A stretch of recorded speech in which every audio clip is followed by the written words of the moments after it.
warm welcome to News Now. I am Fidelia Aguncha. Tragedy struck on Wednesday as a three-story building collapsed in Lagos, southwest Nigeria. The building, located in Itafaji, Lagos Island, had a nursery and primary school at the top floor with residential apartments and stores in other parts. Sympathizers and distraught relatives are seen hanging around the scene as more bodies are being rescued from beneath the rubble. Some of the local government officials present at the scene briefed reporters on the death toll and assured that the situation is under control. I called my members, all my sanitation corps, all the health officers. I asked them to come around, to come and be on ground. Not quite long. I've been here. For like 2-3 hours as well. You know, trying to rescue victims that are in the collapsed building. But we thank God our Excellency, the governor, has just came here and seen the situation, and actually all the rescue team are here as well, trying to, you know, rescue those that are in the collapsed building. But we thank God everything is still, you know, being in a controlled situation. About 25 persons have been rescued, survivors, and we had 9 deaths, mostly children. Very unfortunate for me today. Well, the death toll from the building collapse has now risen to 12, with 41 others injured. Authorities say the toll may rise as rescue operations are still ongoing. Unknown gunmen have attacked a police station in Edo State, killing 4 police operatives. Confirming the attack, the Commissioner of Police in the state, Damala Mohammed, said those killed include a pregnant police sergeant, the DPO and DCO of the station, and 1 other person. The gunmen, who are said to be heavily armed, reportedly broke into the cells and released everyone in custody. The police has now vowed to unravel the killers and make sure they face the full wrath of the law. Afuze is the administrative headquarters of Owan East local government area of Edo State.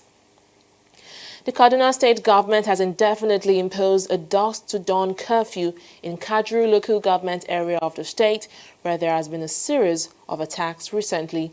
A statement by the spokesperson of the state government, Samuel Arawan, says security assessments have necessitated the imposition of a dusk to dawn curfew in all parts of Kaduna local government area. The curfew, which will run from 6 a.m. to 6 p.m., takes immediate effect. Arawan adds that the curfew is also extended to Kajuma and Marabanrido, which are located in Chinkun local government area of the state. The government has directed security agencies to ensure strict enforcement of the directive. Meanwhile, the Taraba state government has relaxed the 24-hour curfew imposed on Jalingo, the state capital. The government in the statement announced that the curfew will now run from 6 p.m. to 4 a.m.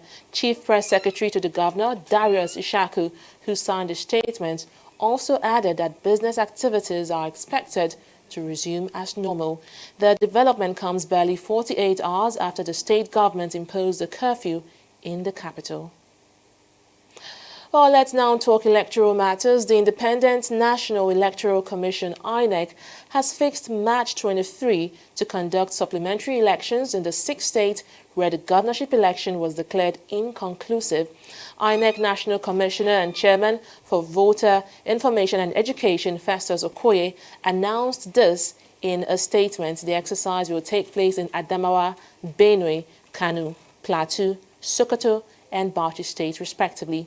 The electoral umpire also disclosed that supplementary polls will take place in polling units in all the states where the State Assembly election was declared inconclusive. It explains that the elections actually were declared inconclusive for various reasons, such as the discontinuation of use of card readers midway into the exercise, among others. Meanwhile, INEC is set to release a report on its findings following investigations on the circumstances that led to the suspension of the governorship and House of Assembly elections in Rivers State. Well, this follows the return of its fact-finding team assigned to investigate the matter. The probe committee, led by Antonia Okosi-Simbine, the National Commissioner, is made up of senior officials deployed from the headquarters in Abuja. INEC had on Sunday announced the suspension of elections in the state following reports of disruption of the polls there. There were also allegations of intimidation and harassment of INEC officials. Still on electoral matters, the All Progressives Congress caucus in the House of Representatives says proper legislation will be made to retool the electoral law for a better process in the future. Speaking on behalf of the caucus at the National Assembly, the House Majority Leader, Femi Gbajabiamila, noted that legislative improvements in the Electoral Act will be made ahead of the 2023 general elections, while commending the Independent National Electoral Commission INEC for what he described as fairly credible elections. Gbajabiamila noted that the country must strive for perfection. He, however, stressed that as a country, Nigeria must strive for perfection and try to do better. The Senate has appointed the Deputy Minority Majority Whip Francis Alikame as acting chairman of the ad hoc committee on minimum wage. Senate leader Bukola Saraki, who made your announcement at plenary, said Alimkena would work in acting capacity while the chairman Olushola Adeyeye was away on held ground. Saraki charged the committee to expedite action on the matter to enable the Senate catch up with the House of Representatives, which had already passed the bill through third reading. The Deputy Senate President Ike Ekweremadu had on January 24th appointed the Chief Whip of the Senate, Olushola Adeyeye, as chairman of an 8-member ad hoc committee mandated to work on the minimum wage bill. Ahead of May 29 swearing-in ceremony, President Muhammadu Buhari has set up an inauguration committee to be chaired by the Secretary to the Government of the Federation, Boss Mustafa. The president has also appointed his deputy, Yemi Oshibaja, as the chairman of a committee saddled with the responsibility of auditing the policies, programs and projects inherited and those initiated and executed by the incumbent administration.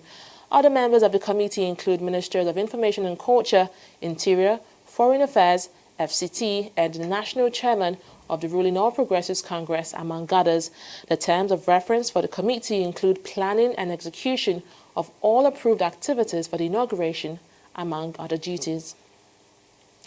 The All Progressive Grand Alliance has rejected the result of last Saturday's governorship election in Imo State. Imo Abga Publicity Secretary Alphonsus Eberendo described the exercise as a sham and mockery of democracy. He alleged that the election was marred by monumental irregularities, adding that it was the worst in the history of the state since its creation. The party is now asking INEC to cancel the poll and reverse the declaration of PDP's Emeka Ihedioha as the winner of the election.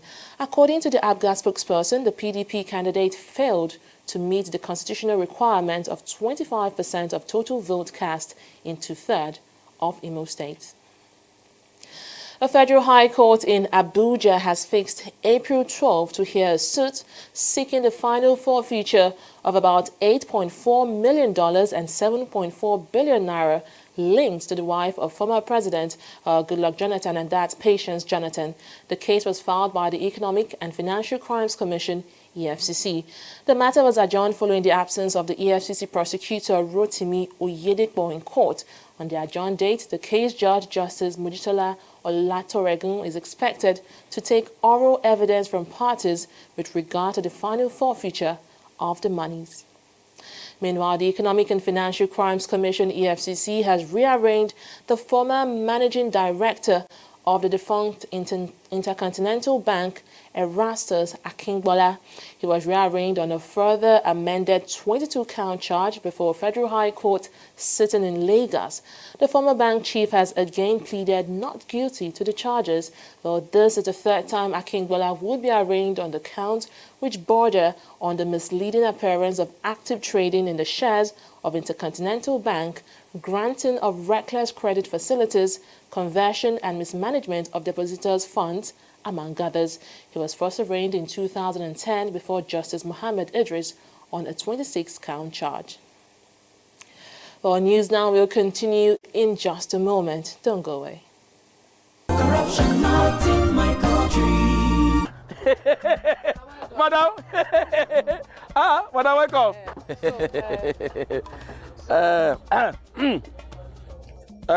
Okay, madam, no worry. When you deliver the balance, we'll give you the goods. No problem, no problem. All right, so now well done. Thank you. Hey, Oga, I still say she don't bring money. Maybe we use this one for him now. She wants mahogany, not white wood. Oga, our work now to join wood together, deliver whatever to customer. Put the remaining profit for pocket. Abba, this is corruption, not in my country. Corruption not in my country. Stop corruption now.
Welcome back.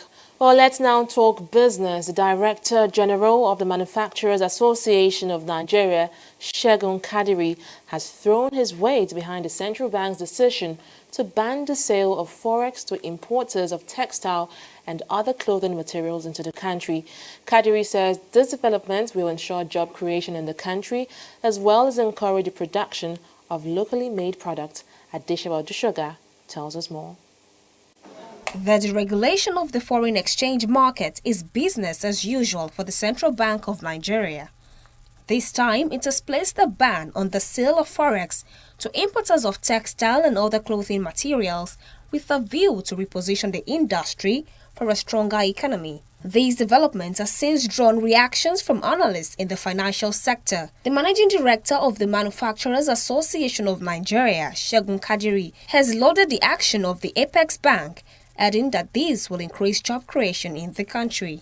The first reaction is that it's a positive one in the sense that it is set against the backdrop of promoting backward integration and local sourcing of raw materials, and at the same time trying to encourage the patronage of made in Nigerian products. When you incentivize an industry, you create an avenue for new investment in the industry, which means that we'll have many more firms that will obviously engage people.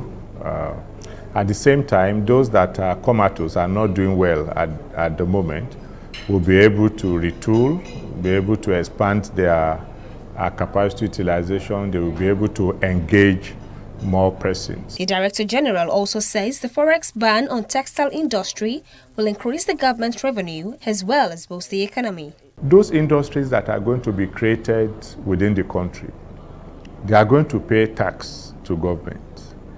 Their workers are going to pay payee to the states. Their dependents are going to benefit. So the economy itself will be boosted and government revenue will be increased.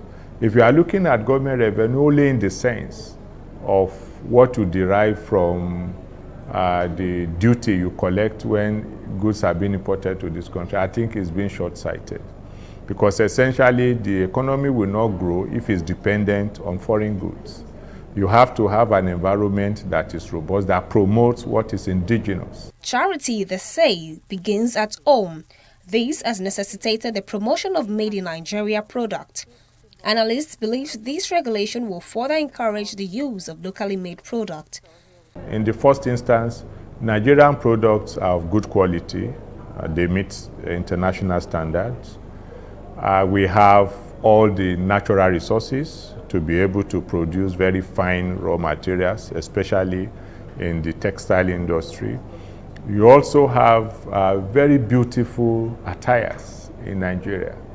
So I do not see why Nigerians will not want to adapt. I think also government should encourage them to accept it, because there is nowhere in the world that you have economies developed that rely on goods that come from outside the country. You also need to promote what is indigenous and what is yours. If you walk the streets of London, you are not likely to see white men wearing what I'm wearing. So, and I think what I'm wearing is comfortable, is suitable for our weather. It's of very high quality. This, for instance, is made in Abeokuta. And we should be proud as Nigerians to wear it. The use of locally made products oftentimes comes with distrust, especially for quality reasons. Kadiri explains how government can further encourage domestic productions as well as ensure the ease of doing business. Well, I think essentially government has introduced quite a number of initiatives to promote local sourcing of raw material and patronage. You are aware of the Executive Order 003 that has encouraged ministry departments and agencies of government to patronize what is made in Nigeria. So what we need to do is for government to do more. Well, the ease of doing business is an initiative of government that has, in a way, improved the process. I mean, contract enforcement, payment of taxes, and even patronage of media. There are quite a number of initiatives that the government has, all focused on trying to see that the operating environment is made easier. 4 years after the federal government approved a national policy on cotton, textile and garment, the country is yet to meet any of the targets set in the policy. The CBN is, however, placing this ban to help bolster the local textile industry. In 2015, the Apex Bank had raised the ban on the sale of foreign exchange to over 40 items, which includes toothpicks, private jets, and palm oil, among others. Adeshewa Dushoga, TV360 Nigeria. Nigeria's provisional balance of payments, which was in deficit in the third quarter of 2018, recorded a surplus of $2.8 million in the last quarter of 2018. The current account balance improved from a deficit of $1.54 billion in the third quarter of 2018 to a surplus of $1.1 billion in the fourth quarter of 2018. It indicates a net acquisition of financial assets of $2.32 billion in the review period, as against net incurrence of financial liabilities of $4.61 billion recorded in the preceding period. Balance of payment is a summary of all money transactions between a country and the rest of the world. These transactions are made by individuals, firms, and government bodies. Oil prices rose on Wednesday, pushed up by ongoing supply cuts from producer group OPEC and by U.S. sanctions against Iran and Venezuela. Brent crude oil futures were at $66.95 a barrel, up by 28 cents, while U.S. futures were at $57.23 a barrel, up by 36 cents. Oil prices have been pushed up this year by supply cuts led by the Middle East-dominated producer group OPEC, and markets have been further tightened by the implementation of U.S. sanctions against oil exports from OPEC members Iran and Venezuela. Well, for stock now, after 5 straight days in the reds, the Nigeria Stock Exchange today closed on a bullish note.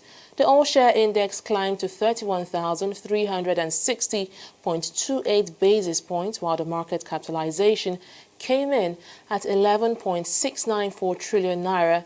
Leading the pack of gainers is Nestle, Cap PLC, Okamu Oil and Eternal Oil, appreciating by a combined 73 naira. On the flip side, Guinness, Dangote Cement, Dangote Flours and AfriProod topped the losers chart. In summary, over 377 million shares valued at 2.261 billion naira were traded on the floor of the markets today. Well, we'll take a short break here and return with more stories. Don't go away. Corruption not in my country. Daladi, my business has been going down. I need your help. Bawahala. I will show you the formula.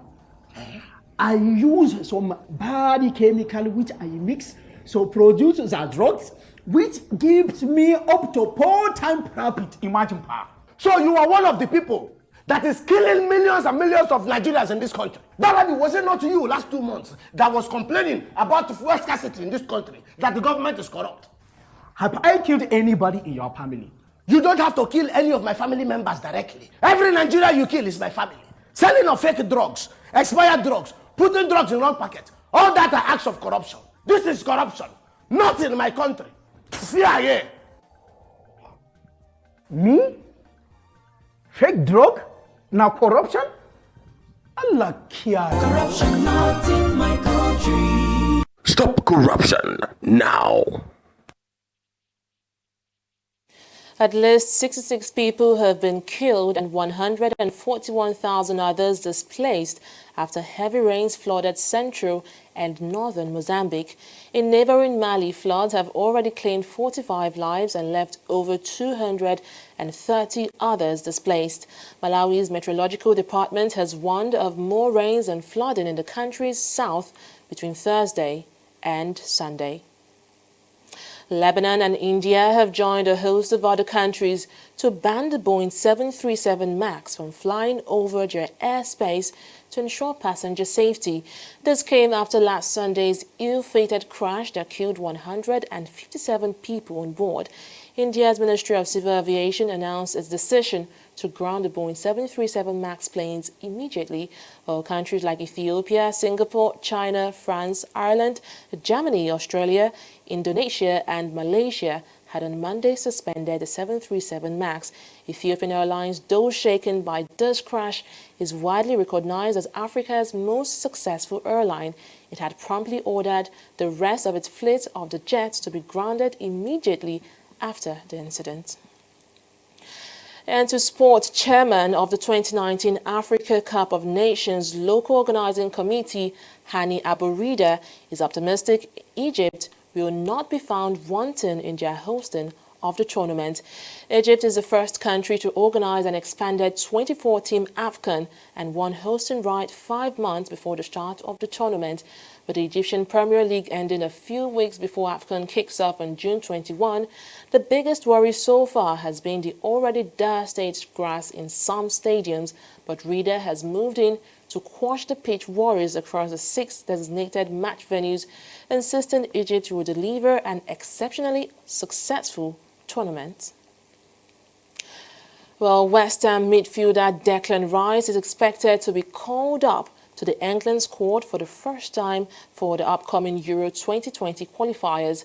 Rice is expected to be named in Gareth Southgate's squad on Wednesday for England's game against Czech Republic and Montenegro later this month.